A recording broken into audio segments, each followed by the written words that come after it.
Dua, terkait dengan prioritas Kapolri ada. Hal tersebut disampaikan Kapolri saat melakukan apel Kepala Satuan Wilayah Kasatwil, seluruh Kapolda dan Kapolres di Gedung Sekolah Tinggi Ilmu Kepolisian Jakarta. Menurut Badrodin, kemampuan Polri dalam pengamanan Pilkada serentak tahun ini merupakan ujian. Seluruh jajaran harus all out dan sungguh-sungguh dalam pengamanan pada bulan Desember mendatang. Seluruh jajaran di daerah yang akan menjalankan pilkada tidak harus membuat posko-posko yang bagus untuk anggota.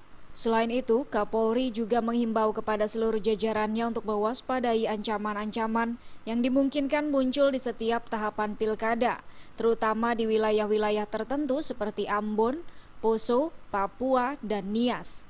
Ia pun menekankan seluruh jajarannya untuk melakukan koordinasi kepada penyelenggara pemilu, dalam hal ini KPU di setiap masing-masing wilayah. Nah, pilkada serentak ini mempunyai kerawanannya yang cukup tinggi. Tadi sudah saya sampaikan, berbagai analisis sudah saya sampaikan.